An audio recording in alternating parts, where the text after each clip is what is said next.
दिया गया, उसके बाद मेरे से मिलने नहीं दिया गया। भगत सिंह जब फांसी पे चढ़े, उन्होंने सपने में भी नहीं सोचा था कि ऐसा भारत होगा। आज से 95 साल के बाद इस देश के अंदर इतनी क्रूर और अत्याचारी सरकार आएगी कि अंग्रेजों को भी पीछे छोड़ देगी। दोस्तों, मुझे जेल क्यों भेजा इन लोगों ने? ऐसा नहीं कि केजरीवाल ने कोई भ्रष्टाचार किया, वो इनको भी पता है, मेरे को भी पता है, आपको भी पता है। इन्होंने जेल क्यों भेजा मेरे को? इनका मकसद था आम आदमी पार्टी को तोड़ना। इनका मकसद था केजरीवाल के हौसले को तोड़ना, केजरीवाल की हिम्मत को तोड़ना। इन्होंने फॉर्मूला बना रखा है। आप देख रहे हो किस तरह से एमएलए तोड़ दो, एमएलए खरीद लो, ईडी भेज के डरा दो। अभी आप अरविंद केजरीवाल को सुन रहे थे, जो जेल से छूटने के बाद से मोदी सरकार पर जमकर बरसे।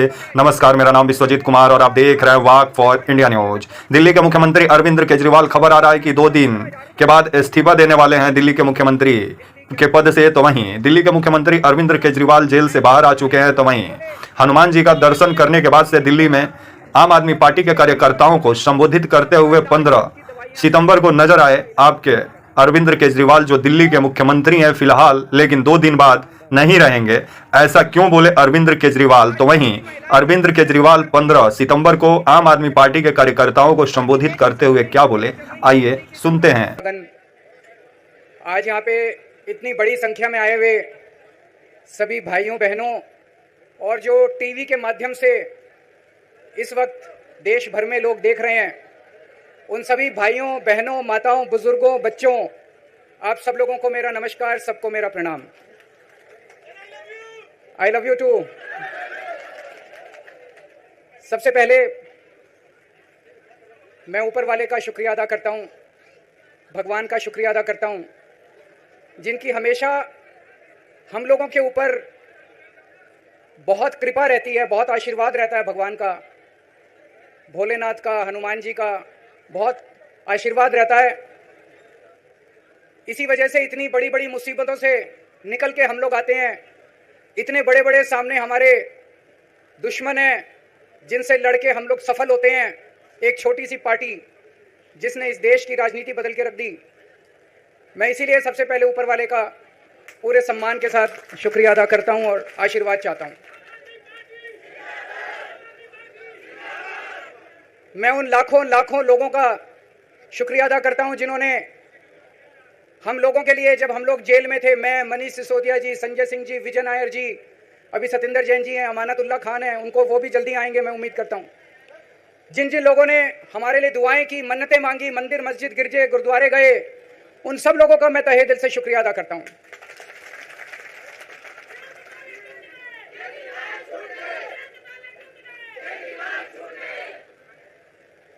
जेल में काफी वक्त मिला सोचने का, पढ़ने का, और कई किताबें पढ़ी, पॉलिटिकल किताबें पढ़ी, अपने स्वतंत्रता के आंदोलन की किताबें पढ़ी, गीता कई बार पढ़ी, रामायण पढ़ी, महाभारत पढ़ी। आज मैं अपने साथ एक किताब लेके आया हूं, ये भी मैंने कई बार पढ़ी, भगत सिंह की जेल डायरी। आप लोगों ने पढ़ी है? पढ़ना इसको जरूर, खरीद लेना, खरीद के इसको पढ़ना, भगत सिंह की जेल डायरी। जब भगत सिंह जेल में थे, आज से 90-95 साल पहले, उन्होंने जेल के अंदर अपने लेख लिखे थे, वो लेख इसमें हैं। और जेल के अंदर से उन्होंने बाहर कई लोगों को खत लिखे थे। उन्होंने अपने क्रांतिकारी साथियों को खत लिखे थे। उन्होंने देश के युवाओं के नाम खत लिखे थे। बलिदान से पहले साथियों को अंतिम पत्र 22 मार्च 1931।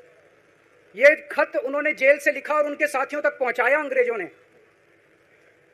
बटुकेश्वर दत्त की बहन प्रोमिला को पत्र, बचपन के दोस्त जयदेव गुप्ता को पत्र, वाइसरॉय को पत्र, ये सारे पत्र अंग्रेजों ने भगत सिंह के पहुंचाए।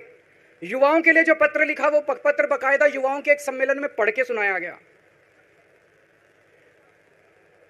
भगत सिंह की शहादत के 95 साल बाद आजाद भारत के अंदर एक क्रांतिकारी मुख्यमंत्री जेल गया। मैं अभी जेल गया, मैंने जेल से एक ही पत्र लिखा था एलजी साहब को।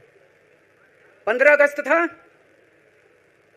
देश का स्वाधीनता दिवस था। देश के आजादी के दिवस के ऊपर दिल्ली का मुख्यमंत्री दिल्ली सरकार की तरफ से झंडा फहराता है। मैंने एलजी साहब को 3 दिन पहले चिट्ठी लिखी, 15 अगस्त के 3 दिन पहले, कि एलजी साहब, मैं चूंकि जेल में हूं, मेरी जगह आतिशी जी को झंडा फहराने की इजाजत दी जाए। कुछ गलत तो नहीं लिखा? वो चिट्ठी मेरी एलजी साहब तक नहीं पहुंचाई गई, मुझे चिट्ठी वापस करी गई और मेरे को ये वार्निंग जारी की गई। ये वार्निंग भी लेके आया हूं, जिंदगी भर साथ रखूंगा ये मेरे को वार्निंग दी गई कि दूसरी बार अगर आपने एलजी साहब को चिट्ठी लिखने की हिम्मत करी तो आपके साथ जो फैमिली मुलाकात होती है हर हफ्ते, वो फैमिली मुलाकात बंद कर दी जाएगी। मैं मन में सोच रहा था, अंग्रेजों ने भी नहीं सोचा था कि आजाद भारत के अंदर 95 साल के बाद अंग्रेजों से ज्यादा क्रूर और अत्याचारी शासक इस देश के ऊपर आएगा। आपने सुना होगा बटुकेश्वर दत्त और भगत सिंह ने असेंबली में एक बम फेंका था, या सुना है सब लोगों ने? तो दोनों को जेल हुई, दोनों को एक ही जेल में रखा गया, बगल बगल वाली कोठरी में रखा गया। ये मैं चिट्ठी पढ़ के सुना रहा हूं आपको भगत सिंह की, जो उन्होंने प्रमिला को, बटुकेश्वर दत्त की बहन को लिखा। कल रात बट्टू को किसी दूसरी जेल में भेज दिया गया है, तब तक वो उनके साथ ही था भगत सिंह के। ये चिट्ठी 17 जुलाई 1930 की है।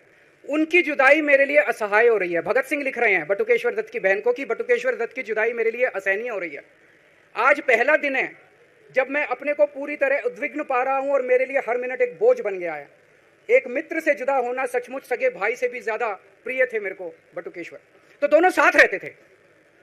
95 साल के बाद मनीष सिसोदिया और केजरीवाल एक ही केस में जेल जाते हैं। मनीष सिसोदिया को अलग जेल में रखते हैं, मेरे को अलग जेल में रखते हैं, साथ मिलने की इजाजत नहीं दी जाती। आजादी की लड़ाई जब हुई, जवाहरलाल नेहरू जेल गए, महात्मा गांधी जेल गए, बाबा साहब अंबेडकर जेल गए, चंद्रशेखर आजाद जेल गए, अशफाकुल्ला जेल गए, कितने स्वतंत्रता सेनानी जेल गए, कई कई सालों तक जेल गए। जब वो जेल जाते थे उनसे मुलाकात के लिए उनके साथी उनसे मिलने जाया करते थे, उनके घर के लोग जाते थे, उनके रिश्तेदार उनसे मिलने जाते थे, और जब वो मिलने के लिए जाते थे वो उनसे पॉलिटिकल बातें करते थे। वो उनसे बातें करते थे कि कैसे अंग्रेजों को उखाड़ के फेंकना है। जब मिलने के लिए जेल में जाते थे, जब मैं जेल में था एक दिन संदीप पाठक मेरे से मिलने के लिए आया। मैं भी पॉलिटिकल आदमी हूं, वो भी पॉलिटिकल, हमारी पार्टी का संगठन मंत्री है।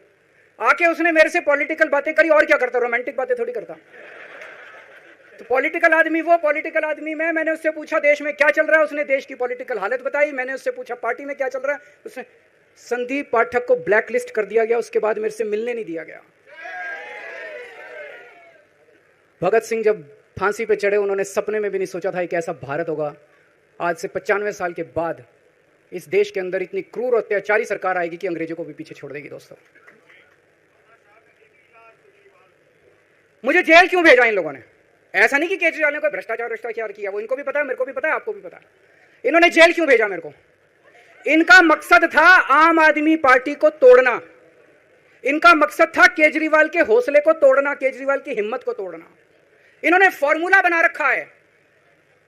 आप देख रहे हो किस तरह से एमएलए तोड़ दो, एमएलए खरीद लो, ईडी भेज के डरा दो, सीबीआई भेज के डरा दो, फर्जी केस कर दो, जेल में डाल दो, पार्टी तोड़ दो। महाराष्ट्र में कैसे उन्होंने 2-2 राष्ट्रीय पार्टियां तोड़ दी। पार्टी तोड़ दो, सरकारें गिरा दो और अपनी सरकार बना लो।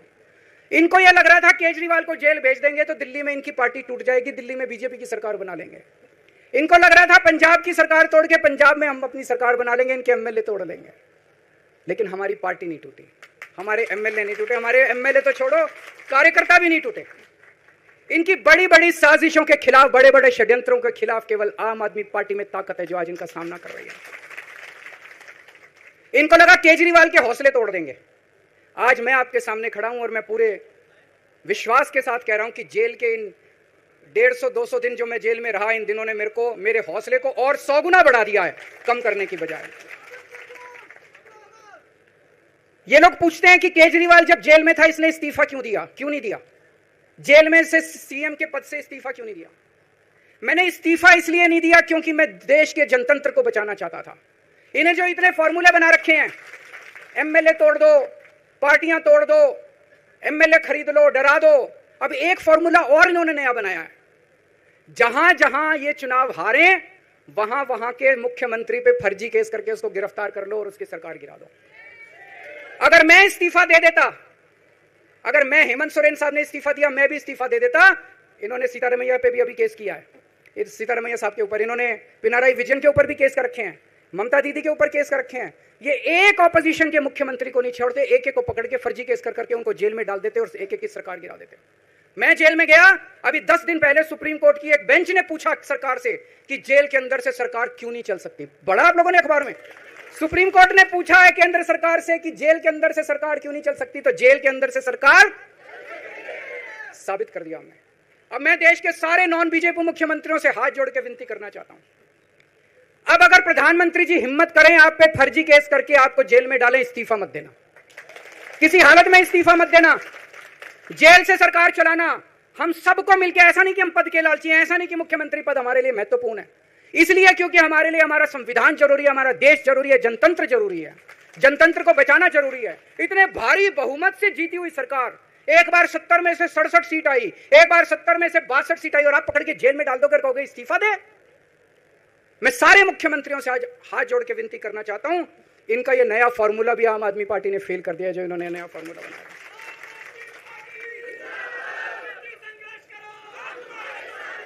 आज इनकी हर षड्यंत्र, हर साजिश से सामना करने की ताकत आम आदमी पार्टी में है। क्यों?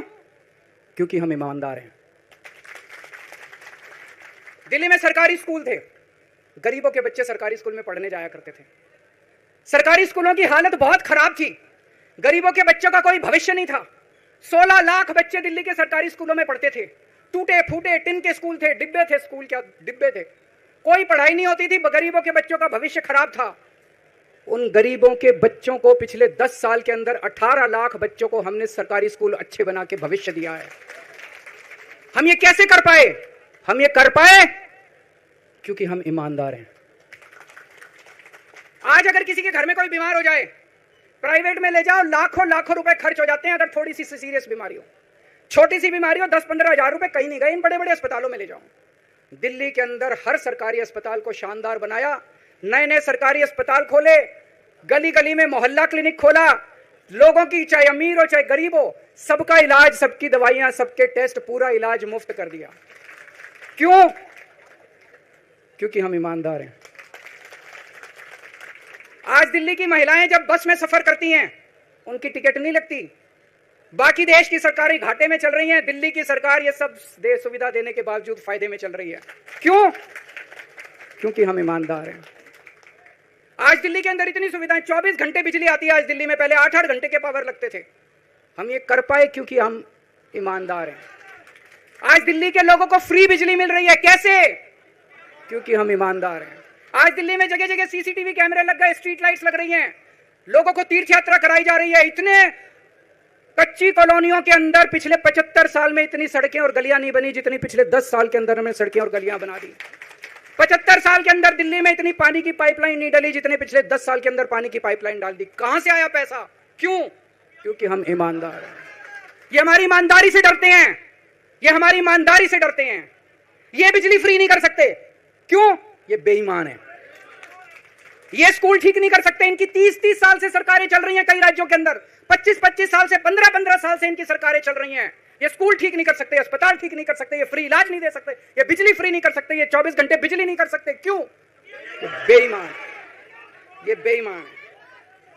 आज इन्होंने ईडी छोड़ दी, इनकम टैक्स छोड़ दिया, दिल्ली पुलिस छोड़ दी, इतने केस कर दिया हमारे ऊपर, और हम डट के खड़े हैं इनके खिलाफ, इनका मुकाबला कर रहे हैं क्योंकि हम ईमानदार हैं।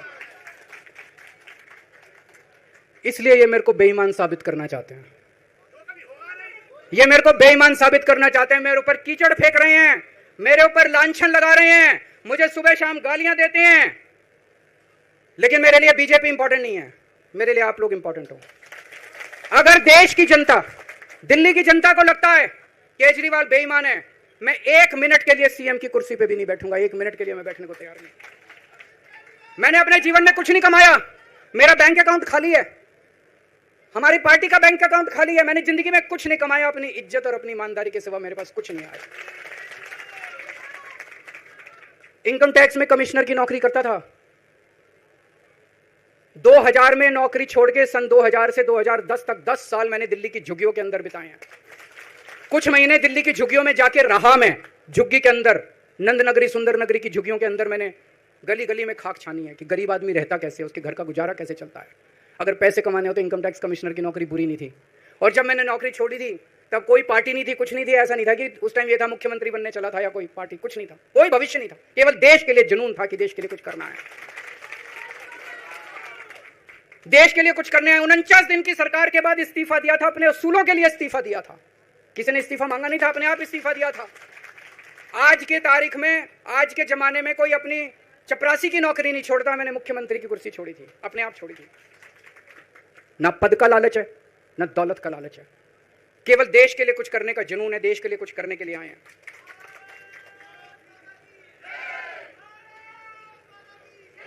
इन्होंने मेरे ऊपर आरोप लगाए, मनीष जी के ऊपर आरोप लगाए हैं। इस देश का जो सबसे कठोर कानून है, ईडी का कानून, पीएमएलए, जिसमें बेल भी नहीं मिलती, बेल मिलनी भी मुश्किल है, उसके अंदर हमारे ऊपर तरह तरह के इन लोगों ने आरोप लगाए हैं। कोर्ट से हमको बेल मिल गई, उसके बावजूद आज की तारीख में, आज जो स्थिति है, इससे फालतू कोर्ट और कुछ नहीं कर सकता था जितना कोर्ट ने कर दिया हमारे पक्ष में। हम कोर्ट के बहुत शुक्रगुजार हैं। कोर्ट ने हमें बेल दे दी, अभी बेल तक ही दे सकता था। अब ये केस चलेगा। मैंने वकीलों से पूछा, मैंने कहा मेरा दिल कहता है कि जब तक ये मैं कोर्ट से बरी होके ना आ जाऊं तब तक मैं सीएम की कुर्सी पे नहीं बैठूंगा। उन्होंने कहा जी ये 10 साल चलेगा केस, कोई कह रहा है 15 साल चलेगा केस, कोई कह रहा है 20 साल चलेगा केस। तो केस ये अभी लंबा चलेगा। आज कोर्ट जितना कर सकता था, कोर्ट ने हमारे पक्ष में निर्णय लिया है, हमें बेल दे दी। उन्होंने ऐसे कानून में जिसमें बेल मिलनी नामुमकिन होती है, उन्होंने बेल दे दी। आज मैं आपकी अदालत में आया हूं, जनता की अदालत में आया हूं, आपसे पूछने के लिए आया हूं, क्या आप केजरीवाल को ईमानदार मानते हो कि गुनहगार मानते हो? मैं दिल्ली की जनता से पूछना चाहता हूं, मैं देश की जनता से पूछना चाहता हूं कि क्या केजरीवाल ईमानदार है कि गुनहगार है? दोस्तों, 2 दिन के बाद, आज से 2 दिन के बाद मैं सीएम की कुर्सी से इस्तीफा देने जा रहा हूं।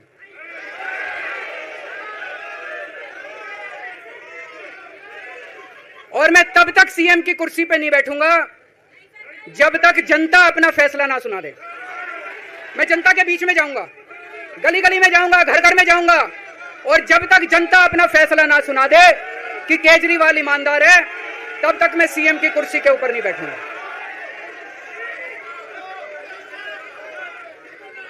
आज से कुछ महीने बाद चुनाव है, दिल्ली के चुनाव है। मैं जनता को निवेदन करना चाहता हूं, अपील करना चाहता हूं, अगर आपको लगता है केजरीवाल ईमानदार है, मेरे पक्ष में वोट दे देना। अगर आपको लगता है केजरीवाल गुनहगार है, मेरे को वोट मत देना। आप अगर मेरे को, अगर आपका एक एक वोट मेरी ईमानदारी का सर्टिफिकेट होगा। अगर आप मेरे को वोट देके जिताओगे और अगर आप कहोगे कि केजरीवाल ईमानदार है, तो चुनाव के बाद, उसके बाद जाके मैं सीएम की कुर्सी पे बैठूंगा। तब तक मैं सीएम की कुर्सी पे नहीं बैठूंगा।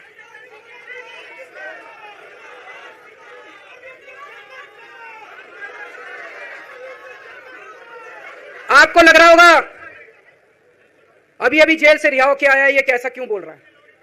अभी अभी जेल से रिहाई होके आया है, अब ये इस्तीफा क्यों दे रहा है? इन्होंने मेरे ऊपर आरोप लगाया है। इन्होंने आरोप लगाया है कि केजरीवाल चोर है। इन्होंने आरोप लगाया है केजरीवाल भ्रष्टाचारी है। इन्होंने आरोप लगाया है केजरीवाल ने भारत माता के साथ धोखा किया है।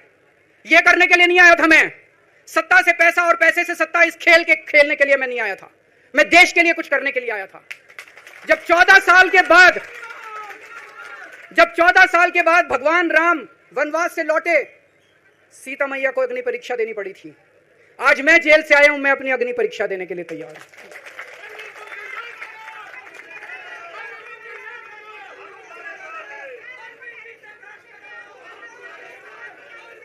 ये कुछ लोग बोल रहे हैं सुप्रीम कोर्ट ने कुछ कंडीशंस लगाई हैं, काम नहीं कर पाएंगे।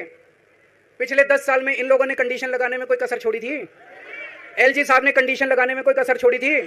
केंद्र सरकार ने 1 कानून, 2 कानून, 3 कानून, कानून पे कानून डाल के मेरी पावर छीन ली, पर आपके काम बंद नहीं होने दिए मैंने। ये कंडीशन हमारे लिए कोई वो नहीं रखती, कोई हमारे लिए अड़चन पैदा नहीं करती ये कंडीशन। इन कंडीशन को भी देख लेंगे, लेकिन मेरे लिए जो मायने रखता है वो है मैंने अपनी जिंदगी में ईमानदारी कमाई है। अगर आपको लगता है केजरीवाल ईमानदार है, जम के वोट दे देना मेरे पक्ष में। चुनाव के बाद सीएम की कुर्सी पे जाके बैठूंगा। फरवरी में चुनाव है। आज इस मंच से मैं मांग करता हूं कि ये चुनाव नवंबर में कराए जाएं, महाराष्ट्र के साथ कराए जाएं, तुरंत कराए जाएं चुनाव। और जब तक आपका फैसला नहीं आएगा तब तक मैं जिम्मेदारी नहीं संभालूंगा। और मैं जब तक चुनाव नहीं होते, मैंने जैसे बताया 2 दिन के बाद मैं अपना इस्तीफा दूंगा। जब तक चुनाव नहीं होते तब तक मेरी जगह आम आदमी पार्टी से कोई और मुख्यमंत्री बनेगा। अगले 2-3 दिन के अंदर विधायक दल की मीटिंग होगी और विधायक दल की मीटिंग में अगले मुख्यमंत्री के नाम का तय किया जाएगा। मैं मनीष जी से बात कर रहा था, जो पीड़ा मेरे मन में है वो पीड़ा मनीष जी के मन में भी है। इनके लिए भी वही सब कहा गया जो मेरे लिए कहा गया है। मनीष जी का भी कहना है कि ये दिल्ली के उप मुख्यमंत्री और शिक्षा मंत्री और मंत्री का पद तभी संभालेंगे जब दिल्ली की जनता कहेगी कि मनीष सिसोदिया ईमानदार है। तो मैं और मनीष सिसोदिया हम दोनों का फैसला आपके हाथ में है, जनता के हाथ में है। हम दोनों जनता की अदालत में जा रहे हैं, गली गली जाएंगे, जनता के बीच में जाएंगे और उनसे पूछेंगे, अगर जनता कहेगी ईमानदार है तो हम आके इसकी कुर्सी पे बैठेंगे। 2020 में आया था मैं, 2020 में मैंने कहा था, मैंने अगर काम किया हो तो मेरे को वोट देना और काम नहीं किया हो तो वोट मत देना, कहा था कि नहीं कहा था। आज मैं आपके बीच में आया हूं, मैं कह रहा हूं अगर मैं ईमानदार हूं तो वोट देना, अगर मैं बेईमान हूं तो वोट मत देना, बिल्कुल मत देना।